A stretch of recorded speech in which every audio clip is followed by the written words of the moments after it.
جس نے رسول کی اطاعت کی گویا اس نے اللہ کی اطاعت کی۔ تو نوح علیہ السلام کہہ رہے ہیں انعبدوا اللہ، یہ کہ عبادت کرو اللہ کی، واتقوہ اور اس سے ڈرو، وَأَطِیعُونِ اور میری اطاعت کرو، پھر یغفر لکم وہ بخش دے گا تمہارے لیے، من ذنوبکم تمہارے گناہوں میں سے۔ اب یہاں بڑی امپورٹنٹ بات ہے، یہ من کا لفظ جو ہے یہ نہیں کہا کہ وہ تمہارے گناہ بخش دے گا، سارے کے سارے ہی بخش دے گا، بلکہ من جو ہے نا اس کا مطلب ہے کہ گناہوں میں سے کچھ ضرور معاف کر دے گا۔ سارے گناہ معاف ہونے کی ضمانت نہیں ہے، کچھ گناہ ضرور معاف ہو جائیں گے، کیونکہ اللہ کے اپنے جو حقوق ہیں وہ تو جسے چاہے گا اللہ اسے معاف کر دے گا، لیکن جہاں تک تعلق ہے حقوق العباد کا، وہ اس وقت تک معاف نہیں ہوں گے جب تک وہ بندے بھی معاف نہ کر دیں، یا قیامت کے دن اللہ تعالیٰ ان دونوں فریقوں کے درمیان ایک لین دین کا معاملہ کرائے گا۔ مثلا ایک شخص نے اگر کسی کا کوئی مال کھایا ہے یا اس کی بے عزتی کی ہے، فرض کیا کسی پہ ظلم کیا ہے، تو پھر ایسے شخص کی نیکیوں کے ذریعے سے اس کی تلافی کی جائے گی۔ ایک حدیث میں آتا ہے نا، آپ نے پوچھا کہ جانتے ہو کہ میری امت کا غریب کون ہے؟ تو صحابہ نے ظاہر ہے کہا ہوگا کہ غریب جو جس کے پاس مال و دولت نہ ہو۔ آپ نے فرمایا نہیں، میری امت کا غریب وہ ہے جو قیامت کے دن بڑی نیکیاں لے کے آئے گا، لیکن اس نے لوگوں کے حقوق غصب کیے ہوں گے، کسی پہ ظلم کیا ہوگا، تو پھر قیامت کے دن ایسا ہوگا کہ اس کی وہ جو نیکیاں ہوں گی، اس کی نمازیں، روزے، حج، زکاتیں، بہت نیکیاں اس نے کی ہوں گی، وہ ایک ایک کر کے لوگوں میں بانٹ دی جائیں گی۔ ظاہر ہے اس دن پیسے یا رقم تو نہیں دی جا سکتی کسی کو، اس کے بدلے میں اس کی نیکیاں ان کو دیتے جائیں گے۔ پھر ایک وقت آئے گا اس کی ساری نیکیاں ختم ہو جائیں گی، اب متعلقہ لوگوں کے گناہ اس پہ ڈال دیے جائیں گے۔ اور ایک وقت آئے گا کہ وہ نیک اور پارسا شخص، وہ عبادت گزار شخص جو نیکیوں کے پہاڑ لے کے آیا تھا، اب گناہوں سے لدا کھڑا ہوگا۔ یہ ہے میری امت کا غریب۔ اللہم لا تجعلنا منہم، اللہ ہمیں توفیق عطا فرمائے کہ ہم اللہ کے حقوق بھی پورے کریں اور بندوں کے حقوق بھی۔ اللہ ایک تو تمہارے گناہوں میں سے کچھ بخش دے گا، دوسرا وَيُؤَخِّرْكُمْ إِلَىٰ أَجَلٍ مُّسَمًّى، اور وہ مہلت دے گا تمہیں ایک مقررہ مدت تک۔ ان اجل اللہ، بے شک اللہ کی مقررہ مدت یعنی اللہ کا مقرر کردہ وقت، اذا جاء جب وہ آ جائے، لا یؤخر تو وہ مؤخر نہیں کیا جاتا۔ لو کنتم تعلمون، کاش کہ تمہیں علم ہوتا، کاش کہ تم جانتے ہوتے۔ یعنی اگر تم لوگ اللہ کو معبود مانتے ہوئے اس سے ڈرو گے، اس کا تقوی اختیار کرو گے، میری باتیں مانو گے، میری اطاعت کرو گے، تو اللہ تعالیٰ کچھ مدت کے لیے تمہیں بحیثیت قوم دنیا میں زندہ رہنے کی مزید مہلت دے دے گا۔ لیکن تمہیں یہ پتہ ہونا چاہیے کہ وہ مہلت بھی ایک نہ ایک دن تو ختم ہو جائے گی، وہ مہلت بھی ہمیشہ تو نہیں رہے گی، کیونکہ وہ بھی ایک مقررہ مدت کے لیے ہی اللہ تعالیٰ تمہیں وہ مدت کو مؤخر کر دے گا۔ تمہیں جو ایک تمہاری موت کی جو مدت لکھی ہوئی ہے نا، اسے مؤخر کر کے تمہیں مزید مہلت عمر کی عطا کر دے گا، اور وہ عذاب تم سے دور کر دے گا جو ایمان نہ لانے کی صورت میں تمہارے لیے لکھا ہوا تھا۔ چنانچہ اس آیت ہی سے یہ بات نکلتی ہے کہ اطاعت، نیکی اور صلہ رحمی، ان سے عمر میں اضافہ ہوتا ہے۔ حدیث میں بھی ہے کہ صلۃ الرحمی تزید فی العمر، صلہ رحمی میں کرنے سے عمر میں اضافہ ہوتا ہے۔ بعض کہتے ہیں کہ اس کا مطلب برکت بھی ہے، اس سے عمر میں برکت ہوتی ہے۔ بہرحال وَيُؤَخِّرْكُمْ إِلَىٰ أَجَلٍ مُّسَمًّى، وہ تمہیں مہلت دے گا ایک مقررہ مدت تک، یعنی کہ انسان کی عمر میں برکت ہوتی ہے یہ کام کرنے سے، نیکیاں کرنے سے، صلہ رحمی کرنے سے۔ اب ہمیں بعض اوقات یہ ہم سوچتے ہیں کہ نہیں، موت کا تو ایک وقت مقرر ہے، ہو سکتا ہے کہ اللہ تعالیٰ نے یہی تقدیر میں لکھا ہوا ہو کہ اگر یہ شخص یہ کام کرے گا تو اس کو 80 سال عمر ملے گی، لیکن اگر یہ قطع رحمی کرے گا، رشتہ داریوں کا خیال نہیں رکھے گا، نیکیاں نہیں کرے گا، گناہوں میں ملوث ہو جائے گا، تو پھر اس کو 60 سال یا 50 سال کی عمر میں بلا لیا جائے گا. تو یہ دونوں باتیں تقدیر میں اسی طرح سے لکھی ہوئی ہوتی ہیں، کیونکہ بندے کو اللہ تعالیٰ نے اختیار دیا ہے، اس نے تو کام اپنی مرضی سے کرنے ہیں. وہ یہ نہیں ہے کہ وہ اس لیے کوئی کام کرتا ہے کہ اللہ نے ایسے لکھ دیا ہے، بلکہ اللہ نے لکھا وہی ہے جو اس نے کرنا تھا. قال رب انی دعوت قومی لیلا و نہارا. اب یہ حضرت نوح علیہ السلام کا ایک طرح سے یہ استغاثہ ہے، ان کی طریقہ دعوت کا ایک نقشہ نظر آتا ہے یہاں ہمیں کہ کس طرح سے انہوں نے اپنی قوم کو ڈرایا، کس طرح کو اپنی قوم کو ہدایت پہ لانے کے لیے کیسی کیسی انہوں نے محنتیں کیں، اور 9 صدیاں گزر گئیں ان کو اپنی قوم کو ہدایت کی طرف بلاتے ہوئے، لیکن قوم نے ان کی ایک نہ سنی. تو پھر جب انہیں بالکل امید نہ رہی لوگوں کے ایمان لانے کی، تو اب وہ اللہ کے سامنے ایک استغاثہ پیش کرتے ہیں، اللہ کے سامنے اپنی عرضداشت پیش کرتے ہیں، اللہ کے سامنے اب مجھے ایسے لگتا ہے ان آیات کو پڑھ کے جیسے کوئی شکایت نہیں لگا رہا ہوتا کہ یہ دیکھیں کوئی بھائی کسی بھائی کی، یا کوئی اپنی چھوٹی بہن کی، یا کوئی خاتون اپنے کسی رشتہ دار کی کہ دیکھیں میرے ساتھ اس نے ایسے کیا، میں نے اسے یہ کہا اس نے مجھے یہ کہا، میں نے اس کے لیے یہ بھلائی کی اس نے میرے ساتھ اتنا برا کیا. تو اللہ تعالیٰ کے حضور حضرت نوح علیہ السلام کس طرح سے اپنی عرضی پیش کرتے ہیں، ان آیات میں بڑے خوبصورت انداز میں اللہ تعالیٰ نے وہ حضرت نوح علیہ السلام کی فریاد، ان کا یہ استغاثہ ایز اٹ از قرآن میں بیان کر دیا ہے. قال رب انی دعوت قومی لیلا و نہارا. کہنے لگے اے میرے رب بے شک میں نے میں نے پکارا، میں نے دعوت دی قومی اپنی قوم کو، لیلا و نہارا دن رات، لیلن رات کو بھی، و نہارا دن کو بھی، دن رات میں نے انہیں پکارا. فلم یزدہم تو نہیں زیادہ کیا ان کو دعائی میری دعوت نے، الا فرارا مگر بھاگنے ہی میں، فرار کا رستہ اختیار کرنے میں ہی اضافہ ہوا ان میں. میری اس دعوت نے ان میں کچھ اضافہ نہیں کیا سوائے فرار کے. میری دن رات کی کوششوں کے نتیجے میں انہوں نے فرار ہی کا رستہ اختیار کیا. جتنا جتنا میں انہیں بلاتا اتنا ہی یہ مجھ سے دور بھاگتے تھے. وَإِنِّي كُلَّمَا دَعَوْتُهُمْ اور بے شک میں جب بھی دعوتہم میں نے انہیں دعوت دی، لِتَغْفِرَ لَهُمْ تاکہ تو معاف کر دے ان کو، تو بخش دے ان کو، جَعَلُوا أَصَابِعَهُمْ فِي آذَانِهِمْ تو انہوں نے ڈال لی اپنی انگلیاں اپنے کانوں میں، وَاسْتَغْشَوْا اور انہوں نے اوڑھ لیے، ثِيَابَهُمْ اپنے کپڑے، وَأَسَرُّوا اور انہوں نے اصرار کیا، وَاسْتَكْبَرُوا اسْتِكْبَارًا اور انہوں نے تکبر کیا، خوب تکبر کرنا، استکبار بہت زیادہ تکبر کرنا. اسرا یسرو اسرارن کا مطلب تو ہوتا ہے اڑ جانا، اصرار کرنا بھی کہتے ہیں، اڑ جانا بھی کہتے ہیں، یعنی کفر پر اڑ جانے اور اس پہ جم جانے کے علاوہ ان کا رویہ جو تھا وہ بہت تکبرانہ تھا. وہ کہتے ہیں ہم کیسے آپ کو مان لیں جبکہ آپ کے جو ساتھ لوگ ہیں وہ بہت گھٹیا یا نچلے طبقے سے تعلق رکھتے ہیں. ثم انی دعوتہم جہارا پھر میں نے ان کو پکارا بلند آواز سے. جہارا جہری نمازیں کن کو کہتے ہیں جن میں اونچی تلاوت کی جاتی ہے، یہ وہی لفظ ہے جہارا، یعنی بلند آواز سے میں نے ان کو دعوت دی. ثم پھر انی بے شک میں نے آلنتو میں نے اعلانیہ دعوت دی لہم ان کو. یعنی کبھی کبھار آپ علیحدہ علیحدہ انفرادی ملاقاتیں بھی کرتے ہوں گے، ان سے ایک ایک کو سمجھاتے ہوں گے، اور بعض اوقات کھلم کھلا تبلیغ بھی کرتے ہوں گے. تو اے اللہ میں نے انہیں بلند آواز سے بھی پکارا، میں نے انہیں اعلانیہ دعوت بھی دی. اسرا یسرو کے معنی ہوتے ہیں چھپانا، چپکے سے بیان کرنا.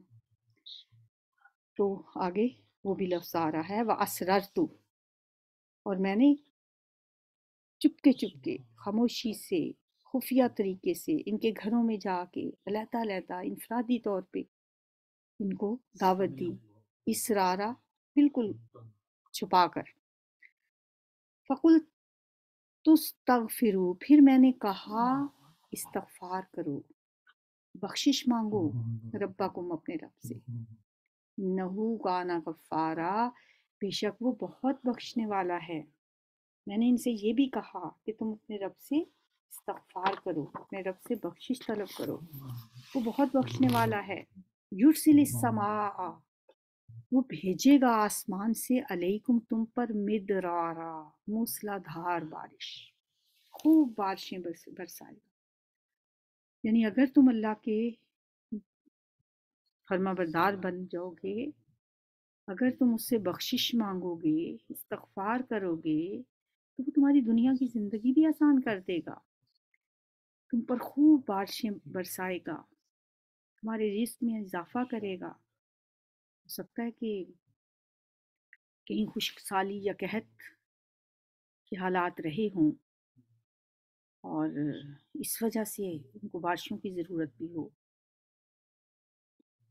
تو نوح علیہ السلام کہہ رہے ہیں اللہ سے بخشش مانگو، استغفار کرو، معافی مانگو اللہ تعالیٰ سے، تو اس کے نتیجے میں وہ کیا کرے گا؟ وہ تمہارے سارے گناہ تو معاف کرے گا ہی، وہ تم پہ بارشیں برسائے گا، مدرارا خوب برسنے والا بادل بھیجے گا، خوب برستا ہوا بارش، بادل تم پہ، وہ یرسل السماء، وہ بھیجے گا آسمان سے، علیکم تم پر، مدرارا۔ بعض علماء اسی آیت سے یہ نکالتے ہیں کہ نماز استسقاء میں سورہ نوح پڑھنا جو ہے وہ مستحب ہے، یعنی یہ سورت پڑھنی چاہیے۔ اور جو توبہ استغفار کرنا ہے، اس سے انسان کی دنیا کی زندگیوں میں بھی بہت آسانی آتی ہے۔ ایک دفعہ حضرت حسن بصری سے کسی نے آ کے قحط سالی کی شکایت کی، تو انہوں نے اسے کہا کہ استغفار پڑھا کرو۔ پھر ایک اور شخص نے آ کے اپنے غربت کی شکایت کی، تو اسے بھی انہوں نے یہی نسخہ بتایا۔ ایک اور شخص نے آ کے کہا کہ میرا باغ خشک ہو گیا، اسے بھی کہا استغفار کیا کرو۔ ایک شخص نے کہا کہ میرے گھر میں اولاد نہیں ہے، تو اسے بھی کہا اپنے رب سے بخشش مانگا کرو۔ کسی نے جب ان سے پوچھا کہ آپ نے استغفار ہی کی تلقین ہر ایک کو کی ہے، حالانکہ سب کے مسئلے الگ الگ ہیں، تو انہوں نے پھر یہی آیت تلاوت کی۔ یہ آیت تلاوت کر کے فرمایا کہ میں نے اپنے پاس سے یہ بات نہیں کی، یہ وہ نسخہ ہے جو ان سب باتوں کے لیے اللہ نے بتایا ہے۔ یعنی کیا کرے گا اللہ تعالیٰ؟ اب آگے اگلی آیت میں وَيُمْدِدْكُمْ، اور وہ مدد کرے گا تمہاری۔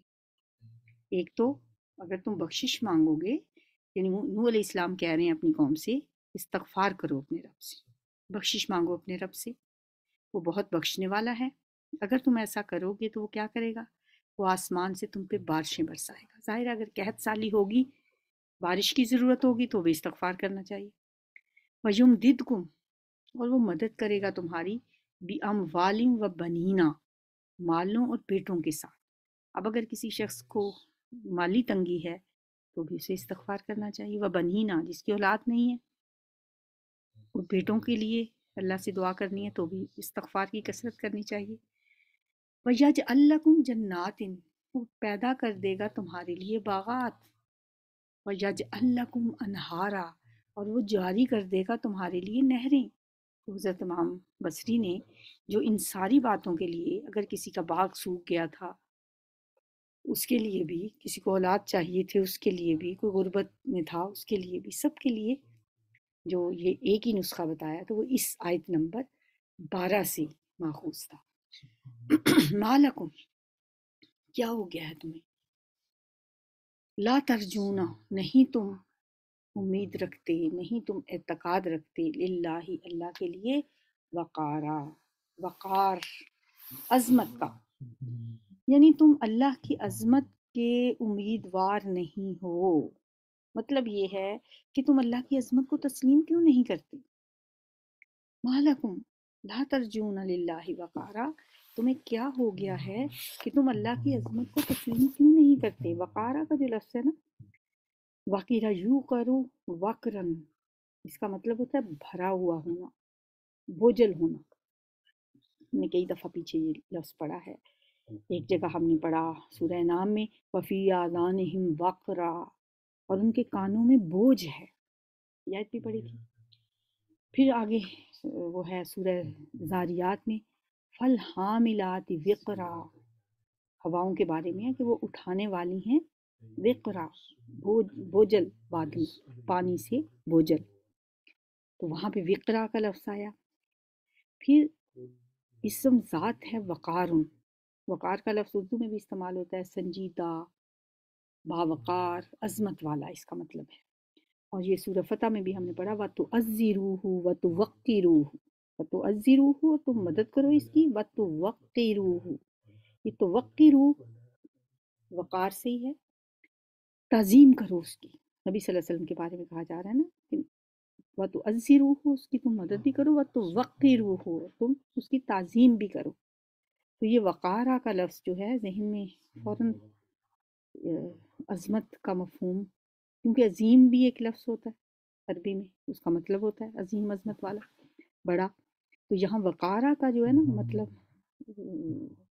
عظمت والا سمجھنے کے لیے تھوڑی سی تفصیل کی ضرورت تھی. تو اب اس کو جب آپ ذہن میں لائیں گے تو یہ ساری مثالیں دیکھیں گے تو سمجھ آ جائے گی کہ بے شک ویسے تو اس کا مطلب ہے بوجھل، بھرا ہوا، لیکن یہ وقار جو ہے یہ سنجیدہ، باوقار اور عظمت والا بھی اس کا مطلب. تعظیم وتوقِّرُوهُ، تعظیم کرنے کے معنوں میں بھی آتا ہے. تو نوح علیہ السلام کہہ رہے ہیں تمہیں کیا ہو گیا ہے کہ تم اللہ کی عظمت کو تسلیم کیوں نہیں کرتے؟ وہ اللہ وقد خلقکم، حالانکہ یقیناً اس نے پیدا کیا ہے تمہیں اطوارا، مختلف حالتوں میں، مختلف حالتوں میں پیدا کیا. اتوارا کا لفظ بھی تارا یتورو، تورن جو ہوتا ہے مطلب اس کا ہوتا ہے قریب ہونا، لیکن یہ بھی اسم ذات جب آتا ہے اتوارا تو یہ مختلف لیکن ملتے جلتے ہونے کی حالت میں ہونا. ٹھیک ہے، مختلف حالتوں میں ہونا، مختلف لیکن ملتی جلتی حالتوں میں ہونا. جیسے انسان کو اللہ نے پیدا کیا ہے تو وہ جو مراحل ہیں اس کی تخلیق کے، وہ مختلف مراحل ہیں، مضغہ، علقہ، جو ہم نے قرآن میں پڑھے ہیں، یہ ساری جو انسان کی تخلیق کے مرحلے ہیں وہ سب مختلف ہیں ایک دوسرے سے. یعنی انسان پہلے کسی ایک حالت میں ہوتا ہے، پھر اس سے اگلی میں، پھر اگلی میں، پھر اگلی. وقد خلقکم اطوارا، اور اس نے تمہیں پیدا کیا ہے مختلف مراحل میں یا حالتوں میں. الم ترو، کیا نہیں تم نے دیکھا، کیف خلق اللہ، اس طرح پیدا کیے ہیں اللہ نے، سبع سماوات، 7 آسمان، طباقا، طبق در طبق، اوپر نیچے. جیسے سورہ ملک میں بھی آتا ہے الذی خلق سبع سماوات طباقا، ذات جس نے پیدا کیے 7 آسمان اوپر تلے. تو کیا تم نے دیکھا نہیں کہ کیسے پیدا کیے اللہ نے 7 آسمان اوپر تلے. وجعل القمر فیہن نورا، اور بنایا چاند کو، فیہن ان میں، نورن نور ہے، یعنی زمین کا نور ہے. وجعل، اور اس نے بنایا، الشمس سورج کو، سراجا روشن چراغ. جس نے 7 آسمان اوپر تلے بنائے اسی اللہ نے ان آسمانوں میں چاند کو روشنی اور سورج کو ایک چراغ بنا دیا.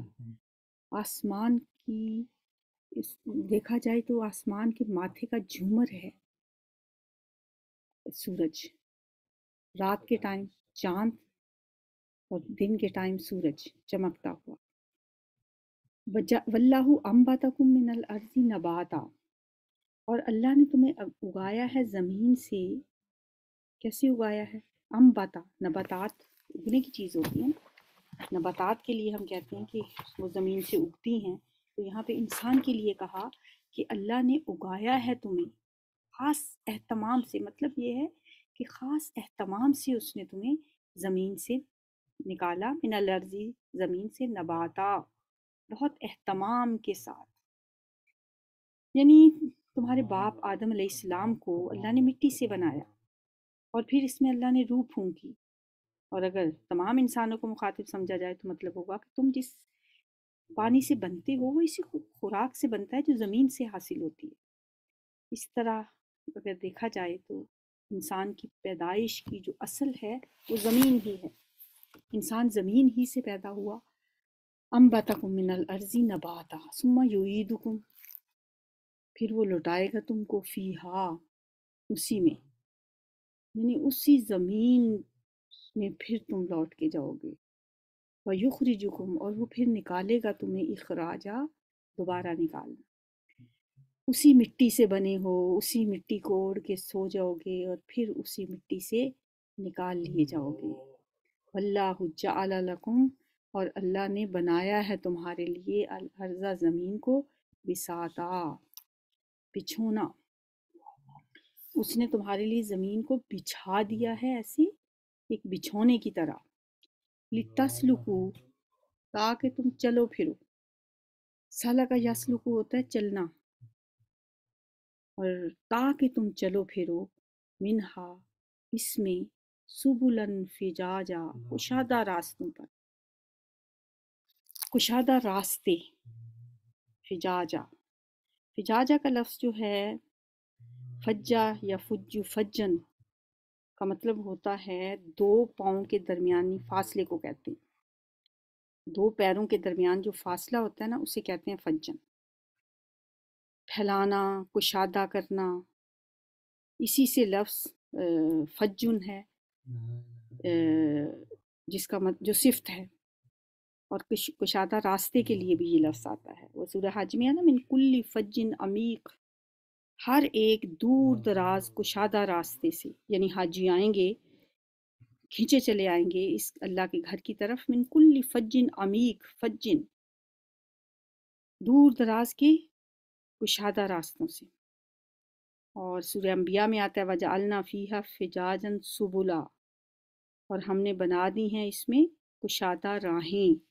تو یہ وہی لفظ ہے فجاجا، کھلے راستے، کشادہ راستے. سبلن جمع ہے سبیل کی.